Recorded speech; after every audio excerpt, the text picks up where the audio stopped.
Iran Israel યુદ્ધ વચ્ચે અફવાઓનું બજાર ગરમ છે। અમરેલીમાં પેટ્રોલ ડીઝલ ખૂટી જવાની અફવા ફેલાતા અમરેલી અને સાવરકુંડલામાં ભારે ભીડ થઈ ગઈ। પેટ્રોલ પંપ પર વાહનોની લાંબી કતારો લાગી ગઈ।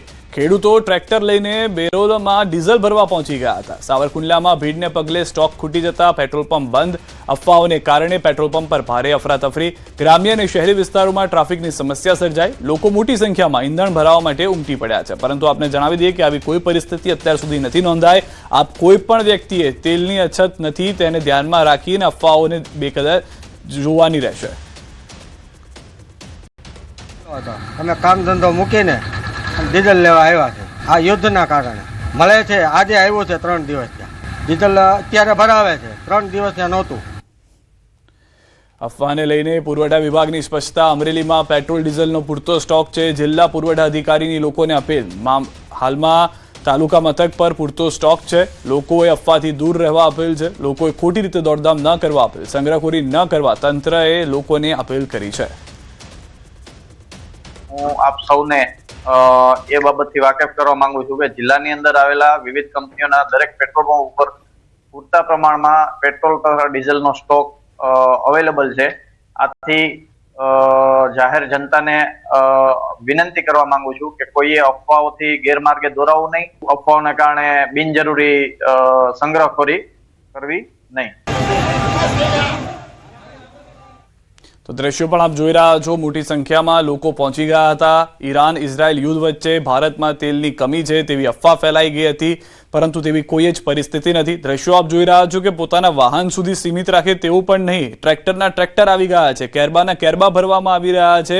જાણે આવનાર અડધા વર્ષ માટે તેલની અછત થઈ જવાની હોય તે પ્રમાણેની આ પરિસ્થિતિ જોવા મળી રહી છે। ખેડૂતો, સામાન્ય લોકો, તમામ લોકો ત્યાં આગળ પેટ્રોલ ભરાવવા માટે પહોંચી ગયા હતા। અફરાતફરીના માહોલમાં પેટ્રોલ પંપના જે સંચાલક છે તેઓ પણ ચિંતામાં આવી ગયા હતા, પરંતુ ત્યારબાદ સ્પષ્ટતા કરી દેવામાં આવી છે કે આ અફવા છે, કોઈ પણ પેટ્રોલની અછત છે નહીં। આ પહેલા પણ વારંવાર કહેવામાં આવ્યું છે કે ભારત પાસે પણ અનેક વિકલ્પ ઉપલબ્ધ છે પેટ્રોલ એટલે કે તેલ માટેના, ગેસ માટેના, અને ભારત સરકાર તરફથી હંમેશા એ પ્રયાસ થયા છે કે કોઈ પણ સામાન્ય વ્યક્તિને હાલાકીનો સામનો ન કરવો પડે તેનું ધ્યાન રાખવામાં આવે। તો સાવરકુંડલામાં સ્ટોક પૂરો થઈ ગયો છે એવા સમાચાર વહેતા થયા। અમરેલીની અંદર એવા સમાચાર વહેતા થયા અને તુરંત જે લોકો છે તે પેટ્રોલ ભરાવવા માટે, ડીઝલ ભરાવવા માટે પેટ્રોલ પંપ પર પહોંચી ગયા।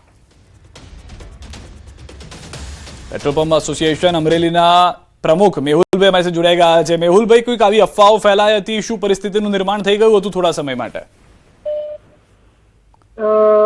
સપ્લાય બાબતે કોઈ પ્રશ્ન છે નહીં। તેલ કંપનીઓ અમને પૂરતો સપ્લાય આપી રહી છે। હાલમાં શનિ રવિ અને રમજાનના મહિના અને ધૂળેટીની રજાઓ આ બધું ભેગું થવાને કારણે કોઈ પંપો ઉપર સ્ટોકનો ઇસ્યુ થયેલો હતો, પણ હાલમાં કંપની તરફથી સંપૂર્ણ સપ્લાય ચાલુ હોય શોર્ટેજ માટેની કોઈ શક્યતાઓ દેખાતી નથી સાહેબ। એટલે આ જે કદાચ થોડો ઘણો તમે કીધું કે એટલી બધી રજાઓ ને એવું થઈ ગયું, કોઈક પેટ્રોલ પંપ પર પેટ્રોલ ખાલી થયું તો લોકોને એવું થયું કે પેટ્રોલ સ્ટોક ખાલી થઈ ગયો છે એટલે આ કેરબા લઈને પહોંચી ગયા। જી સાહેબ, અને એના કારણે શું થયું કે જે નેચરલ ડિમાન્ડ હોય એના કરતા ડિમાન્ડ વધી જાય, એટલે એના કારણે પેનિક ક્રિએટ થાય। પણ હવે હાલના સંજોગોમાં ઓઇલ કંપનીઓ છે એ બધા જ ડીલરોને આજના દિવસે મારું પોતાનું પણ ટેન્કર ભરાણું છે અને કંપની તરફથી સપ્લાય બાબતમાં કોઈ જ રિસ્ટ્રિક્શન છે નહીં સાહેબ। અને મેહુલભાઈ, કેટલા જગ્યાએ આ પરિસ્થિતિનું નિર્માણ થયું હતું આપના જાણમાં આવ્યું હોય અમરેલીમાં? અમરેલીની અંદર 4 થી 5 સિટીમાં ધ્યાનમાં આવ્યું છે। ખાંભા છે, આ બાજુ ધારી છે, એવા 2-3 ગામો છે કે જ્યાં આગળ આવો પ્રશ્ન ઉત્પન્ન થયેલો છે। પણ ઓવરઓલ જોઈએ તો માનો કે અમરેલી છે તો અમરેલીની અંદર બધા જ પેટ્રોલ પંપો ઉપર પૂરતો જથ્થો અવેલેબલ છે જી।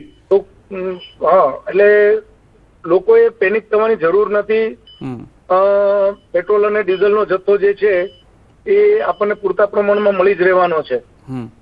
આભાર મેહુલભાઈ આ સ્પષ્ટતા કરવા બદલ, અમારી સાથે જોડાવા બદલ। તો પ્રમુખને આપ સાંભળી રહ્યા હતા, કોઈ તકલીફ નથી પેટ્રોલની, પૂરતો જથ્થો છે, કોઈ દોડાદોડી કરવાની નથી, કોઈ અફવામાં આવવાનું નથી। આ તરફ ઈરાન ઇઝરાયલ વચ્ચે વધતા તણાવની અસર હવે સુરતના ઉદ્યોગ પર પણ જોવા મળી રહી છે. મિડલ ઇસ્ટમાં ચાલી રહેલી પરિસ્થિતિનો સીધો સંબંધ ન હોવા છતાં ઇન્ડોનેશિયા અને ઓસ્ટ્રેલિયાથી આવતા કોલસાના ભાવમાં અંદાજે 15% સુધી વધારો નોંધાયો છે. શિપિંગ ચાર્જીસમાં વધારાને કારણે સુરતના ડાઇંગ પ્રિન્ટિંગ ઉદ્યોગકારો પર વધારાનો આર્થિક બોજો ઊભો થઈ ગયો છે. શહેરમાં લગભગ 400 જેટલા ડાઇંગ પ્રિન્ટિંગ યુનિટ કાર્યરત છે અને એક યુનિટમાં દરરોજ 40 થી 60 ટન કોલસાની ખપત થાય છે. વધતા ખર્ચને લઈને ઉદ્યોગકારોમાં ચિંતા જોવા મળી રહી છે અને આ મુદ્દે આવતીકાલે મહત્વની બેઠક યોજાનાર છે. કોલસાનો ભાવમાં લગભગ મેં તમને કહ્યું તો એક ટન જેનો 4,000 રૂપિયા ભાવ હતો, જેની કેલોરિફિક વેલ્યુ એટલી ઊંચી નથી, તેનો લગભગ 5,000ની આસપાસ થઈ ગયો ભાવ 4,800થી 5,000 રૂપિયા છે. તે રીતે 5,000 સીવીમાં લગભગ 1,100થી 1,200 વધ્યા છે. 6,000ની સીવીમાં પ્રોપોર્શનેટલી રીતે, એટલે દરેક કોલસામાં ભાવ વધ્યો જ છે. પરંતુ હવે આ ભાવ વધારો આટલો અટકી રહે તો અમે લોકો પણ મીટિંગ કરીને અમને કેટલી રૂપિયો કે ₹100 કે ₹2 જે કોસ્ટ અમારી ઇનપુટ વધેલી છે એ અમે ભાવ વધારીએ તો ટેક્સટાઇલ ઇન્ડસ્ટ્રીને, પ્રોસેસિંગ ઇન્ડસ્ટ્રીને બહુ વાંધો આવે એવું નથી. તો હાલમાં ઉદ્યોગકારોનું કહેવું છે કે તેટલી લાંબી અસર જોવા નહીં મળે, પરંતુ જે છે તે વોરના કારણે એટલે કે યુદ્ધના કારણે પેનિક પ્રાઇસિંગ જે છે તે જોવા મળી રહ્યું છે. ઈરાન ઇઝરાયલ વચ્ચે વધી રહેલા તણાવને કારણે મિડલ ઇસ્ટમાં ગંભીર સ્થિતિ સર્જાય, જેની સીધી અસર દુબઈ અને જોર્જિયામાં ફસાયેલા સુરતના અનેક ગુજરાતીઓ પર જોવા મળી. ત્યારે ફસાયેલા લોકો અને તેમના પરિવારો ચિંતામાં છે. સુરતના સાંસદ મુકેશ દલાલે તાત્કાલિક વિદેશ મંત્રીને ઈમેલ દ્વારા પરિસ્થિતિથી વાકેફ કરી મદદ માંગી છે.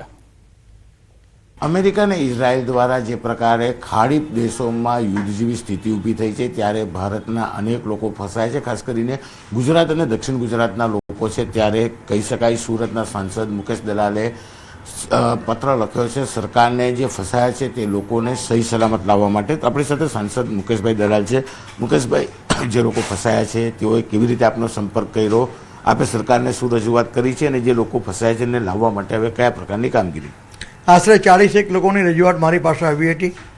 આ તમામ લોકોના નામો મેં વિદેશ મંત્રી શ્રી એસ જયશંકર સાહેબને મેલ દ્વારા મોકલી આપ્યા છે અને મેં રજૂઆત કરી છે કે જે ભારતીયો ખાડી યુદ્ધને કારણે મિડલ ઇસ્ટ વિસ્તારમાં ફસાયા છે, તમામ ભારતીયોને ઝડપથી સલામત રીતે પાછા લાવવામાં આવે અને ત્યાં તે લોકોની તમામ પ્રકારની સુખ સગવડ સચવાઈ રહે. અમદાવાદથી સમાચાર. પૂર્વ કલેક્ટર રાજેન્દ્ર પટેલ વિરુદ્ધ જમીન કૌભાંડના મામલે જમીન અને કૌભાંડ મામલે સ્પેશિયલ કોર્ટમાં ઈડીની ચાર્જશીટ. પૂર્વ કલેક્ટર રાજેન્દ્ર પટેલ વિરુદ્ધ આરોપનામું દાખલ કરાયું છે. નાયબ મામલતદાર ચંદ્રસિંહ મોરી વિરુદ્ધ પણ ઈડીનું આરોપનામું. પૂર્વ કલેક્ટર રાજેન્દ્ર પટેલ વિરુદ્ધ 9 કરોડથી વધુ રકમનો આરોપ. 1500 કરોડથી વધુ રકમની જમીન એને મામલે થઈ હતી. ઈડીની તપાસ. આગામી દિવસોમાં ચાર્જ ફ્રેમની પ્રક્રિયા હાથ ધરવામાં આવશે. અમદાવાદ શહેર ભાજપ યુવા મોરચાની નવી ટીમ જાહેર. પ્રમુખ અને મહામંત્રી બાદ નવી ટીમની નિયુક્તિ. ટીમમાં 5 ઉપપ્રમુખ અને 5 મંત્રી સામેલ. યુવા સંગઠનને મજબૂત કરવા માટે હોદ્દેદારો જાહેર. કર્ણાવતી મહાનગર ભાજપ કિસાન મોરચાની નવી ટીમ પણ જાહેર.